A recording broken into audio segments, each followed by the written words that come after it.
والملائكة المقربين وعلى آله وصحبه أجمعين. قال النبي صلى الله عليه وسلم: إذا مات الإنسان انقطع عنه عمله إلا من ثلاث: من صدقة جارية أو علم ينتفع به أو ولد صالح يدعو له أو كما قال عليه الصلاة والسلام. میرے محترم بھائیوں، دوستوں اور بزرگوں، مرنے والے کے لیے کیا وصیت ضروری ہے، اس سلسلے میں چند باتیں عرض کی جا چکی ہیں.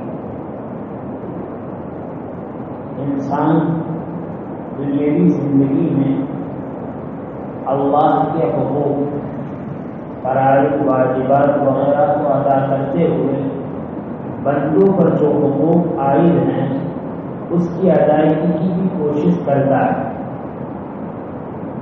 لیکن کئی مرتبہ ایسا ہوتا ہے کہ اس حقوق کی ادائیگی میں کچھ کمی رہ جاتی ہے. اس لیے شریعت اسلام نے اس سلسلے میں انسان کو تعلیم دیے ہیں کہ وہ مرنے سے پہلے وصیت کر لیں، اور وصیت کے سلسلے میں قانون یہ رکھا ہے کہ آدمی کی وہ وصیت معتبر ہے جو وصیت وہ صحت کے زمانے میں کرے، جو وصیت وہ جائز کاموں کے لیے کرے، جو وصیت ایسے آدمی کے لیے نہ ہو کہ مرنے والے کے مرنے کے بعد وہ شرعی طور پر اس کا وارث بن جائے. اس نے کچھ جمعہ کو بھی عرض کیا تھا کہ آدمی وصیت اس بات کا خاص خیال رکھے کہ ہمارے اوپر کسی کا قرض کے طور پر، استعمال کے طور پر کوئی چیز دی ہے، اس کی ادائیگی کے طور پر وصیت کرنا واجب اور ضروری ہے. اور اس سلسلے میں خاص طور پر یہ بات ذہن میں رکھنی چاہیے، انسان ہے، دنیاوی زندگی گزار رہا ہے، بعض مرتبہ اس کو لوگوں سے قرض لینے کی ضرورت پڑتی ہے اور بعض مرتبہ قرض دینے کی ضرورت پڑتی ہے. تعلقات میں آدمی قرض دیتا ہے، قرض لیتا ہے، لیکن قرض کی شریعت نے جو شکل بتائی ہے، جو تعلیم دی ہے، اس تعلیم سے آدمی غفلت اختیار کرتا ہے. قرآن کریم کا صریح حکم ہے آدمی آپس میں قرض کا لین دین کا معاملہ کرے تو حتی الامکان اس چیز کو لکھ لے. مثال کے طور پر آپ نے کسی کو 10,000 روپے قرض دیے یا 10,000 روپے قرض دیے تو آپ اپنی کاپی میں اس کو لکھ دیں کہ فلاں تاریخ کو فلاں آدمی کو 10,000 روپے دیے ہیں، اس دن لوٹانے کے وعدے پر. اور بہت اچھا ہے، اسی سے لکھوا لے جس کو قرض دیا ہے اور اسی کی دستخط. اور یہ نہیں تو کم سے کم خود لکھے اور اس پر 2 گواہ بھی ہو کہ یہ 2 گواہ ہیں میں نے فلاں آدمی کو قرض دیا ہے. بعض مرتبہ تعلقات کی بنیاد پر آدمی قرض دیتا ہے اور قرض لینے والا کہتا ہے کہ بھائی اس کو لکھ لو، گواہ بنا لو کہ ہمارے آپسی تعلقات میں اس کی کیا ضرورت ہے. پھر جب بعد میں کوئی ناگہانی واقعہ پیش آتا ہے، قرض دینے والے کا یا لینے والے کا انتقال ہوتا ہے تو پھر پریشانی ہوتی ہے. اس لیے ضرورت اس بات کی ہے کہ جو بھی لین دین کا معاملہ ہو آدمی صاف رکھے، تعریف کے ساتھ اور اسی طرح گواہوں کے ساتھ اس کو پختہ رکھے. اور اس بات کی بھی کوشش کرے اگر دینے والے نے بہت اچھے تعلقات کی وجہ سے کوئی اہتمام نہیں کیا ہے تو لینے والا تو ضرور اس کو تعریف کرے اور اپنے گھر والوں کو، اپنی بیوی کو، اپنے بچوں کو بتا دے کہ بھئی فلاں آدمی کا میرے اوپر 10,000 روپے خرچہ ہے، جب بھی موقع آئے تو آپ کو ادا کرنا ہے. بعض مرتبہ ایسا ہوتا ہے کہ آدمی تحریر میں نہیں لاتا ہے، اپنے گھر والوں کو نہیں کہتا ہے کہ ہمارے خان کی پرائیویٹ تعلقات ہے، لین دین کا معاملہ جاری ہے، جب موقع آئے گا دے رہے ہیں. کبھی ایسا ہوتا ہے کہ آدمی بیماری میں مبتلا ہوتا ہے اور اس بیماری میں اس کی اولاد اس سے پوچھتی ہے کہ والد بزرگوار آپ کا کوئی قرض ہے، قرض ہو تو ہمیں بتا دیجیے تاکہ ہمیں ادائیگی میں سہولت ہو۔ ایسے موقع پر ہر آدمی کو بہت اہتمام اس بات کا کرنا چاہیے کہ جتنا جن کا قرض ہے، چاہے آج کل تعلقات کی وجہ سے اس کو راز میں رکھا ہے، پوشیدہ رکھا ہے، لیکن ظاہر کر کے بدلا ہے۔ صحت مند کے لیے اور بیمار کے لیے، دنیا میں کسی بھی انسان کے لیے موت کب آ جائے اس کا بھروسہ نہیں، اس کا وقت متعین ہے، وہ اللہ کے علم میں کوئی نہیں جانتا۔ آج اچھی طرح ہم لوگ بیٹھ کر کی باتیں کہہ رہے ہیں، سن رہے ہیں، معلوم نہیں عصر کی نماز ہم میں سے کس کو نصیب ہو، کس کو نصیب نہ ہو، آئندہ جمعہ کس کو نصیب ہو، کس کو نصیب نہ ہو۔ لہذا اگر اس طریقے سے ہم نے بات کو واضح نہیں کیا اور خدا نہ خواستہ ہمارا انتقال ہو گیا تو ایک بندے کا حق ہمارے اوپر واجب باقی رہا، بہت خطرناک چیز ہے۔ آج کل ہمارے ایمان کی دور کی وجہ سے قرض کی ادائیگی کے سلسلے میں ہم پر بہت غفلت ہے۔ کسی کے مال کو چرا لینا، ہڑپ کر لینا، دبا لینا، دھوکہ دے کر حاصل کر لینا، جھوٹے دستاویز بنا کر حاصل کر لینا، مردوں کو زندہ ظاہر کر کے حاصل کرنا ہمارے لیے بائیں ہاتھ کا کھیل بن چکا ہے۔ لیکن میرے بھائی یہ دنیا ہے اور یہ دنیا کے تماشے ہیں۔ اس کا صحیح احساس، اس کا صحیح بھان آدمی کی جب دو آنکھیں بند ہوگی اور جب قبر میں جائے گا تب اسے پتا چلے گا کہ ہم کیا کر کے آئے ہیں، کیا پا کر آئے ہیں، کیا لے کر آئے ہیں، کیا کھو کر آئے ہیں۔ اسی لیے ابتدائی دور میں نبی کریم صلی اللہ علیہ وسلم کا حال یہ تھا کہ صحابی رسول کا انتقال ہو رہا ہے، وہ صحابی جنہوں نے بے شمار نمازیں نبی کریم صلی اللہ علیہ وسلم کی ابتدا میں ادا کی ہیں، کئی رمضان اللہ کے رسول کے ساتھ گزارے ہیں، اور اگر موقع ہوا تو حج بھی اس نے کیا ہے آپ کے ساتھ، اور صلح حدیبیہ میں بھی شرکت کی ہے اور جہادوں میں بھی شرکت کی ہے۔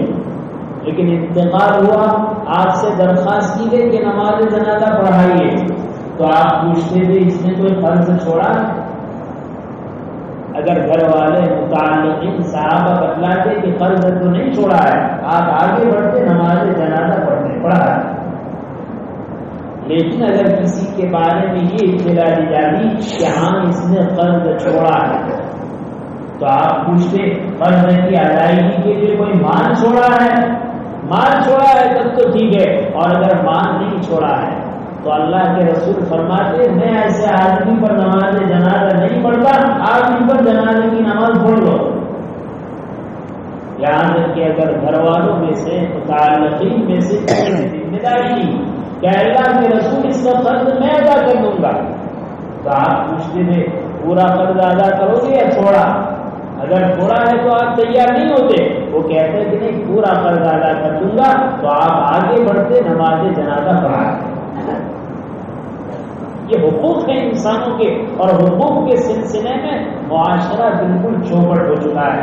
ایک دنیا کا مسلمان اس طرح زندگی گزارتا ہے جس طریقے سے وہ لوگ گزارتے ہیں جن کے لیے مرنے کے بعد زندگی کا تصور ہی نہیں، اپنے حساب کتاب کے پیش ہونے کا تصور ہی نہیں ہے، اپنے خدا کے سامنے اپنی زندگی کا ریکارڈ پیش کرنے کا تصور ہی نہیں ہے۔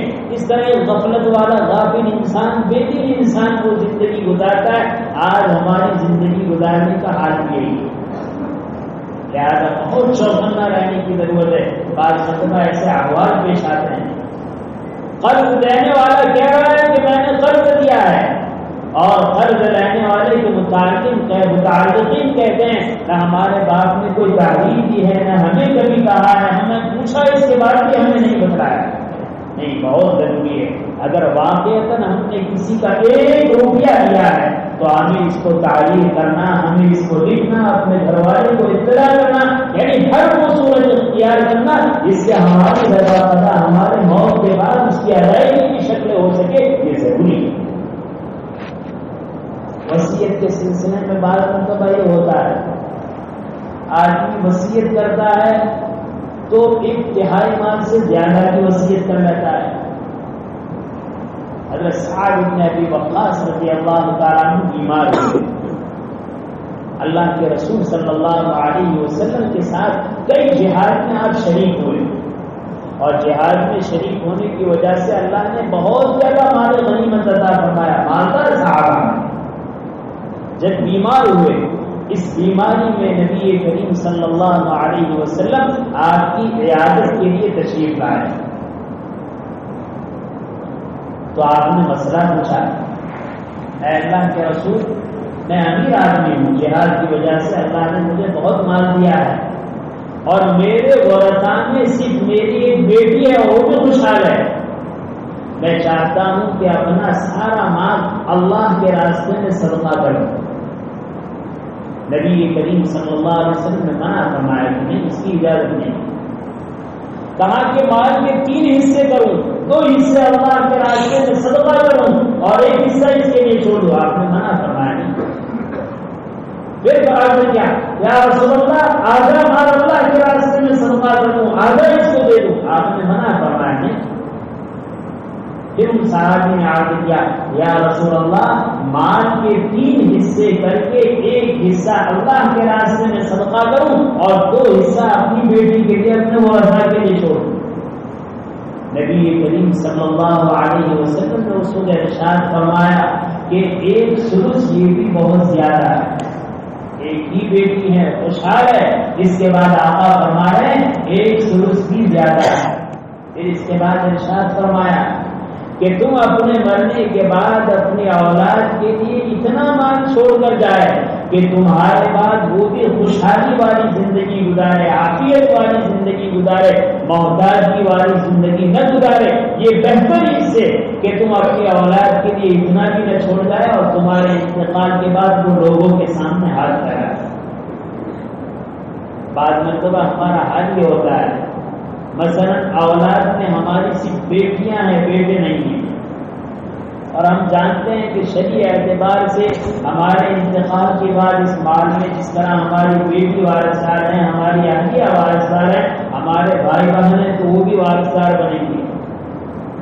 تو بعض مرتبہ ہمارا مقصد یہ ہوتا ہے کہ ورثاء کو نہ ملے، صرف ہماری اولاد کو مل جائے.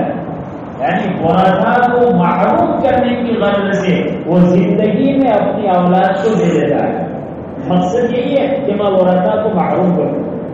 نبی کریم صلی اللہ علیہ وسلم نے ارشاد فرمایا، جو آدمی اپنے ورثاء کو محروم کر کے ایسا کرتا ہے، کل قیامت کے دن جنت کا دخول تو بہت دور کی بات، جنت کی خوشبو بھی وہ نہیں سن سکے. بعض مرتبہ مصیبت یہ ہوتی ہے کہ ہم کوئی چیز وصیت کرنا چاہتے ہیں، کوئی سارے ثواب کرنا چاہتے ہیں، اللہ کے راستے میں دینا چاہتے ہیں، یا کسی رشتے دار کو دینا چاہتے ہیں، دوست احباب کو دینا چاہتے ہیں. ہمیں مسئلہ معلوم نہیں، ہم فوراً وکیل صاحب کے پاس پہنچتے ہیں، ہمیں بل نامہ تیار کرنا ہے، اور پورا بل نامہ شریعت کے خلاف تیار کیا جاتا ہے. نہ وسائل سے وہ واقف ہے، نہ مسائل سے یہ واقف ہے، اور اس کے بعد اس کو باقاعدہ اس کی فیس ادا کی جاتی ہے. پھر اس کے بعد انتقال ہوتا ہے کہ بھئی یہ وہی بل نامہ ہے، وصیت نامہ ہے. اب مفتی صاحب کے پاس جاتے ہیں، مفتی صاحب کہتے ہیں اس طرح وصیت کرنا غلط ہے، یہ جائز نہیں، یہ جائز نہیں، یہ جائز نہیں. تو پھر اعتراض مفتیوں کا کہ ان کا تو کوئی دھندا ہی نہیں ہے، جائز نہ جائز، جائز نہ جائز. ارے بھائی، جس وکیل کو آپ نے فیس دے کر وصیت نامہ اور بل نامہ تیار کیا ہے، آپ کسی مفتی صاحب کے پاس، کسی عالم صاحب کے پاس جاتے اور آپ پوچھتے تو وہ مفت میں آپ کو مسئلہ بتاتا کہ آؤ مفت میں شریعت کا حکم معلوم کرو اور اس کے مطابق اپنا وصیت نامہ تیار کرو. وصیت کے سلسلے میں بات مطلب یہی ہوتا ہے، آدمی مرض الموت میں ہے اور وصیت کرتا ہے، تو اگر مرض الموت میں وہ 1/3 سے زیادہ کی وصیت کرتا ہے تو یہ وصیت نافذ نہیں ہوگی. مثال کے طور پر ایک آدمی مرض الموت میں ہے، اس مرض میں، اس بیماری میں اس کا انتقال ہو جائے، اس مرض الموت میں وہ وصیت کرتا ہے مثال کے طور پر کہ میرے انتقال کے بعد جامع مسجد میں 30 لاکھ روپے دے دیے، 10 لاکھ روپے دے دیے جائے، یہ میری وصیت ہے. انتقال ہو گیا. انتقال کے بعد ورثاء نے دیکھا کہ 10 لاکھ ہی چھوڑے ہیں، اس کے علاوہ ملکیت چھوڑی نہیں ہے. اب ورثہ نے کہا کہ بابا کی وصیت ہے دے دو، یہ دینا جائز نہیں، اس کی وصیت کی غلط ہے۔ 1/3 سے زیادہ وصیت کو قابل قبول کا تسلیم نہیں کیا گیا۔ 2/3 2/3 تو ورثہ کے لیے، چاہے وصیت کرے نہ کرے، 1/3 کی جائز طور پر وصیت کر سکتا ہے۔ اور پھر وصیت وارث کے لیے نہیں ہونی چاہیے، میرے مرنے کے بعد میرے بیٹے کو اتنا، میری بیٹی کو اتنا، میرے والد کو اتنا، میری والدہ کو اتنا، میں بیوی ہوں تو میرے شوہر کو اتنا، میں شوہر ہوں تو میری بیوی کو اتنا۔ شریعت اسلام نے وصیت وارث کے لیے نہیں رکھی ہے، اس کے لیے تو حصہ مقرر ہے۔ پہلے بھی آپ نے کیا تھا کہ جن چیزوں کی وصیت جائز ہے، ضروری نہیں اس کا تو خوب اہتمام کرتے ہیں، فلاں شیخ صاحب آئیں گے وہ نماز جنازہ پڑھائیں گے، فلاں کفن کا کپڑا ہے جو آگے زمزم سے دھویا ہوا ہے اس میں کفن دیا جائے، مباح ہے، ٹھیک ہے، لیکن کوئی واجب نہیں ہے، اس کا اہتمام نہیں۔ اور اہتمام اس کا ہے، جس چیز کا اہتمام ضروری تھا اس کی کوئی فکر نہیں، اور جس چیز کا اہتمام نہیں اس کا اتنا زیادہ ہے۔ ضرورت اس بات کی ہے کہ اس سلسلے میں آدمی چوکر نہ ہو۔ بعض مرتبہ یہ ہوتا ہے آدمی وصیت کرتا ہے، دنیا میں رہتا ہے اپنی حیاتی میں، تو عدل و انصاف کا معاملہ قائم نہیں کرتا، کسی کو زیادہ دے دیا، کسی کو کم دے دیا، کسی کو دیا کسی کو نہیں دیا۔ شریعت اسلام نے تعلیم یہ رکھی ہے کہ زندہ آدمی کے لیے بہترین طریقہ، مناسب طریقہ، افضل طریقہ یہ ہے کہ زندگی میں اپنی اولاد کو دے تو یکساں دے، برابر دے، چاہے وہ بیٹا ہو چاہے بیٹی ہو۔ ہاں بعض شکلیں ہیں کہ جس میں ہر ایک کے مقابلے میں دوسرے کو کچھ زیادہ دیا جائے، شریعت اسلام نے اس کی اجازت دی ہے۔ مثال کے طور پر آپ سب بیٹے کو دینا چاہتے ہیں کہ سب بیٹے کو 2-2 لاکھ روپے، لیکن ایک بیٹا ہے بے انتہا غریب ہے، ایک بیٹا ہے جو آپ کی خدمت کر رہا ہے، ایک بیٹا ہے صلاح و تقویٰ کے اعتبار سے بہت اچھا ہے سب کے مقابلے میں، اور دوسرے سب ایسے ہی لوگ اور فاسق و فاجر ہے، تو شریعت نے جائز رکھا ہے کہ سب کو دینے کے مقابلے میں اس کو کچھ زیادہ دیا جائے۔ لیکن یہاں حال ہوتا ہے جس کے یہاں ہے اس کو سب کچھ، باقی کو کچھ نہیں، یا جس بیٹی کے ساتھ ہے اس کو سب کچھ، جو بیٹا ہے اس کو سب کچھ، باقی کے لیے کچھ نہیں۔ شریعت اسلام نے اس چیز کو پسند نہیں کیا۔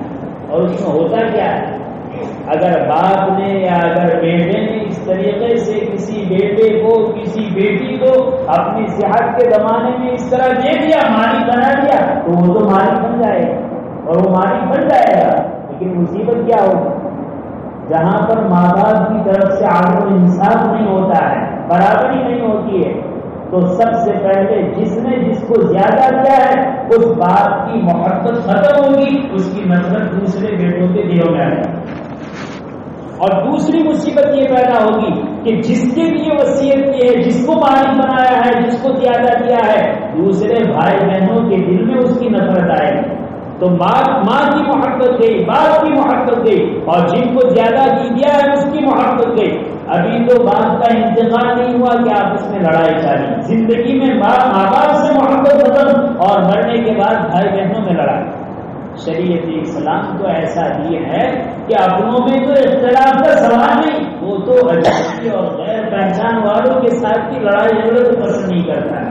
شریعت کی تعلیم تو یہ ہے جو تمہارے ساتھ رشتے ناطے کو توڑے، تعلق کو توڑے، تم ان کے ساتھ ملاؤ۔ بعض مرتبہ ہم یہ سمجھتے ہیں فلاں ہم سے مل رہا ہے تو ہم ان سے ملیں، بعض کہتے ہیں بھائی ہمارا تو مسلک یہ ہے کہ کوئی ہم سے ملے گا تو ہم سب سے ملیں گے، اور کوئی ہماری ملاقات مطلوب سمجھے گا تو ہم حرام سمجھیں گے۔ یہ انسانیت نہیں ہے، یہ میرے آقا کی تعلیم نہیں ہے۔ نبی کریم صلی اللہ علیہ وسلم کی تعلیم تو یہ ہے تعلقات ہیں، ملنے جلنے والے ہیں، رشتے دار ہیں، اگر نافہمی غلط فہمی کی وجہ سے، نادانی کی وجہ سے، یا ضد کی وجہ سے، یا ہٹ دھرمی کی وجہ سے، یا بالکل ناحق ہونے کے باوجود وہ ہم پر زیادہ ضد کرتا ہے، تو ہمارا کام نہیں کہ اس کے ساتھ بدسلوکی کریں۔ بہت اچھے طریقے پر ہمارے بزرگوں نے اس کو سمجھایا کہ اگر کوئی ہمیں تکلیف دے رہا ہے، کوئی ہمارا برا سوچ رہا ہے، کوئی ہمارے خلاف زبان درازی کر رہا ہے، وہ اس نے کیا ہم بھی وہ کرے، تو ہم میں اور ان میں فرق کیا ہے؟ بلکہ یہ بتلایا کہ کتے کو تو یہ روا ہے کہ کتا انسان کو کاٹ دے، لیکن جس انسان کو وہ کاٹا ہے وہ یہ کہے کہ اگر کتے نے مجھے کاٹا ہے تو میں نہیں چھوڑوں گا جب تک اس کو نہ کاٹوں۔ یہ تو انسانیت نہیں ہے، یہ تو بہت بڑی حماقت ہے کہ کتے کے پاس تو وہ دانت ہیں جو انسان کو کاٹ لے، لیکن انسان کے پاس وہ شرافت ہے کہ اس کو نہیں کاٹ سکتا۔ یہ تو ایسا ہی ہوا۔ آج ہمارا حال یہ ہے، اور اللہ ہمیں حفاظت میں رکھے۔ ہماری لڑائیاں دین کی بنیاد پر نہیں، ہماری لڑائیاں اللہ کے رسول کے دین کی سربلندی کے لیے نہیں، فرائض کو زندہ کرنے کے لیے نہیں، اللہ کے رسول کی سنتوں کو زندہ کرنے کے لیے نہیں۔ ہماری لڑائی تو بھائی بہنوں کے درمیان، رشتے داروں کے درمیان، ماموں اور بھانجے کے درمیان، چچا اور بھتیجے کے درمیان، اڑوس پڑوس کے درمیان لڑائی ہے تو مال کی، اس کے علاوہ کوئی لڑائی نہیں۔ جس مال کو میرے آقا نے اس امت کا فتنہ قرار دیا، لکل امت فتنۃ و فتنۃ امتی المال، یہ مال آج ہمارے درمیان سبب بنا ہوا ہے۔ ضرورت اس بات کی ہے آدمی شریعت کو پہچانے، شریعت کے مطابق جس کا جو حق بنتا ہے اس کو دینے کی فکر کرے۔ ہمارے گھر میں انتقال ہوا ہے، ہمارا لازمی فریضہ ہے کہ علماء سے پوچھ کر معلوم کرے کہ اب مرحوم نے جو مال چھوڑا ہے اس کو کس طرح ادا کریں گے، کس طرح اس کا صرف کریں گے، کفن دفن میں کس طرح خرچ کریں گے، وصیت کس طرح پوری کریں گے، ورثاء کو کس طرح دیں گے، قرض کی ادائیگی کس طرح کریں گے، ہمارا اخلاقی فریضہ ہے۔ لیکن ہوتا یہ ہے جس کا بچ چلتا ہے وہ سارا ہڑپ کر لیتا ہے، اور بہنوں کو دینے کا تصور کمزور ہو رہا ہے اور پھوپھیوں کو دینے کا تصور ختم ہو گیا ہے۔ حالانکہ اگر دادا کی ملکیت ہے تو اس میں ہمارا باپ، ہمارے چچا شریک ہیں، وارثدار ہیں، تو پھوپھیاں بھی وارثدار ہیں۔ باپ کی ملکت ہے، اگر بیٹیاں ہماری بہنیں اس کی وارثدار، اگر ہم بیٹے ہونے کے اعتبار سے وارثدار ہیں تو ہماری بیٹیاں بھی، ہماری بہنیں بھی جو باپ کی بیٹیاں ہیں وہ بھی وارثدار ہیں، اس کو تو دینے کا تصور ہی نہیں۔ اور پھر مصیبت بات ہے، مصیبت دینداری کا لیبل مجھ پر لگا ہوا ہے، معاشرہ مجھ کو نیک سمجھتا ہے، دیندار سمجھتا ہے، اور میرا حال یہ ہے کہ اپنی پھوپھیوں کا حق مانوں، اپنی بہنوں کا حق مانوں، اور جو حق بنتا ہے اس سے بہت کم دوں، اور بہت کم دینے کے بعد دوں آج تک کسی نے نہیں دیا، میں نے تو اتنا دیا۔ مثال کے طور پر باپ نے اتنا چھوڑا ہے کہ ایک ایک بہن کو 10-10 لاکھ اور ایک ایک بھائی کو 20-20 لاکھ مل رہے ہیں۔ اب یہ 10 لاکھ دینے کے بجائے 2-3 لاکھ دے دیں، اور 2-3 لاکھ دینے کے بعد کہتے کوئی نہیں دیتا ہے، میں نے تو 3 بھی تو دیے۔ ارے کمبخت 3 دے کر 7 کا گوارا کیا ہے، 7 کو کھایا ہے، 7 کا حرام کا خرد کیا ہے وہ کہاں ہے؟ یعنی 7 کو ہڑپ دیا، اس کی طرف نظر نہیں ہے، اور 3 دیا اس کو جتلا رہا ہے کہ ہم نے اپنے بالوں کا حصہ دیا۔ اور انسان مال کے لیے بگڑتا ہے تو ایسا بگڑتا ہے، بعض تو بیچارے فتوا نہ پوچھ کر گڑبڑی کرتے ہیں، بعض فتوا پوچھ کر بھی گڑبڑی کرتے ہیں۔ بعض مطلب یہ ہوتا ہے باپ کی میراث میں 50 لاکھ کا مال ہے، وہ مفتی صاحب کو کہہ رہا ہے کہ 40 لاکھ کا مال ہے، 10 پہلے سے ہی ہڑپ کر لیتا ہے، پھر کہتا ہے دیکھو یہ مفتی صاحب کا فتوا ہے، بھائی کا اتنا حق ہے، بہن کا اتنا حق۔ میرے بھائی مفتی عالم الغیب نہیں ہے، لیکن ہمیں جو اور مفتی کو پیدا کرنے والا خدا عالم الغیب ہے، وہ سب کچھ جانتا ہے کہ کس نے کس طریقے سے خود کیا ہے، دھوکہ کیا ہے، جھوٹ کا استعمال کیا ہے، اور اپنے پیٹوں میں حرام کو داخل کیا ہے، وہ احکم الحاکمین جانتے ہیں۔ لہٰذا اس کو حاضر نازل رکھتے ہوئے ہمیں اس بات کی فکر کرنی چاہیے کہ ہمارے اوپر ہمارے بھائی بہنوں کا، رشتے داروں کا جو بھی حق ہوگا شریعت کے مطابق ہم معلوم کریں گے اور ایک کو اس کا حصہ دیں گے، تاکہ مرنے سے پہلے ہماری آخرت سنور جائے۔ اللہ تعالیٰ شانو ہم سب کو اس پر عمل کی توفیق نصیب فرمائے۔